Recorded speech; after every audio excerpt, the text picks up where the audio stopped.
मुख्यमंत्री देवेंद्र फडणवीस दिल्लीत दाखल, अमित शहांची भेट घेणार असल्याची माहिती। अजित पवार यांच्या निधनानंतर पहिल्यांदाच दिल्ली दौरा।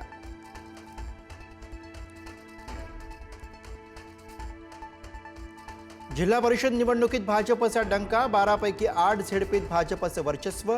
शिवसेना 2 तर राष्ट्रवादीकडे 2 जिल्हा परिषदा। एकाही जिल्हा परिषदेमध्ये मवियाला सत्ता नाही।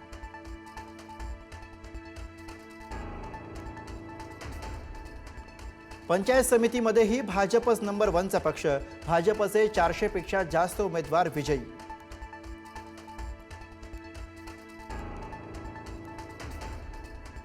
भाजप हा शहर, निमशहर आणि ग्रामीण भागात नंबर 1 पक्ष। विरोधी पक्ष फक्त माध्यमात दिसतो, जनतेमध्ये नाही। झेडपी पंचायत समितीमधील विजयानंतर मुख्यमंत्री फडणवीसांचा निशाणा।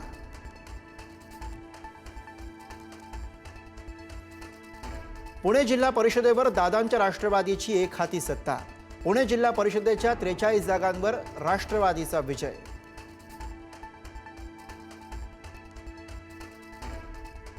सिंधुदुर्गमध्ये झेडपी पंचायत समितीमध्ये राणे ब्रँडची हवा। झेडपीच्या 50 पैकी 41 जागांवर महायुती विजयी, तर पंचायत समितीच्या 100 पैकी 87 जागांवर महायुतीचा विजय।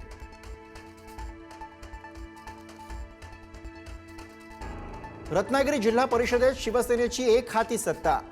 56 पैकी 40 जागा जिंकत जिल्ह्यात यश। रत्नागिरीमध्ये भाजप 4, ठाकरेंची शिवसेना 6, राष्ट्रवादी 5 तर मनसेला 1 जागा।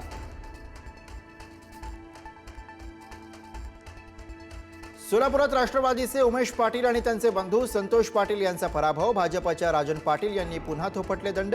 मोहोळ तालुक्यामध्ये भाजपला दणदणीत यश।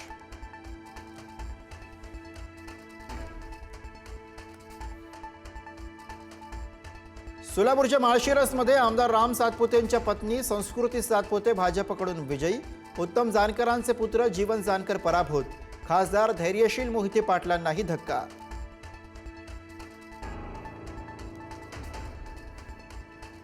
संभाजीनगरमध्ये शिंदे सेनेला मागे टाकत भाजप नंबर 1। संभाजीनगरमध्ये युती तोडल्याचा शिवसेनेला पश्चाताप होत असेल, संजय केणेकरांनी डिवचलं।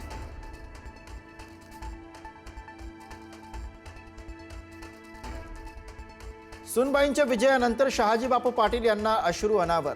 सांगोला पंचायत समितीवर शहाजी बापू पाटील यांच्या सुनबाई राणी पाटील विजयी।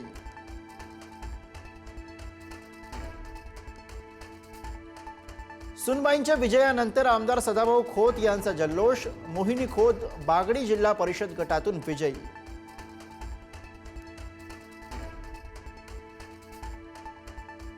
पुण्याच्या शिरूर तालुक्यातल्या कारेगावच्या माजी सरपंच निर्मला नवलेंना पराभवाचा धक्का। भाजपच्या मनीषा पाचगेंनी चारली धूळ। सोशल मीडियावर प्रचंड क्रेज असणाऱ्या निर्मला नवले होत्या राष्ट्रवादीच्या उमेदवार।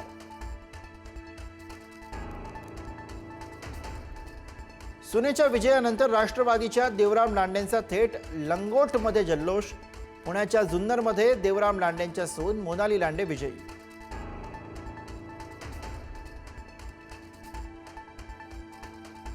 पनवेलमधल्या विजयानंतर भाजप कार्यकर्त्यांचा उन्माद।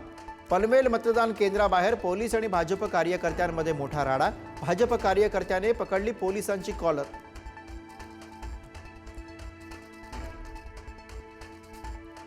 श्वसनाचा त्रास असल्याने शरद पवारांवर रुबी रुग्णालयामध्ये उपचार सुरू। पवारांची प्रकृती सध्या स्थिर असल्याची डॉक्टरांची माहिती। सुनेत्र पवारांनीही घेतली भेट।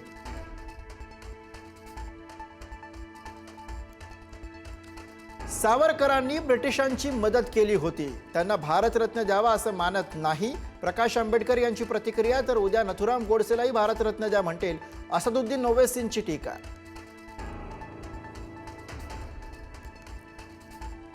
त्रिभाषा धोरणासंदर्भात नरेंद्र जाधव समितीकडून राज्य सरकारला अहवाल सादर।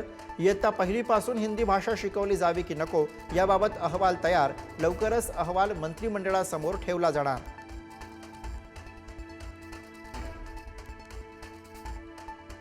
उद्यापासून 12वीच्या परीक्षेला सुरुवात। 12वी परीक्षांसाठी कॉपीमुक्त अभियान। ड्रोन आणि सीसीटीव्हीद्वारे परीक्षा केंद्रांवर असणार करडी नजर।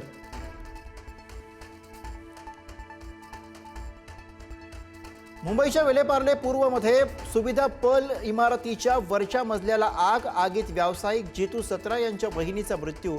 जितू सत्रा यांच्या मुलाचं उद्या होतं लग्न.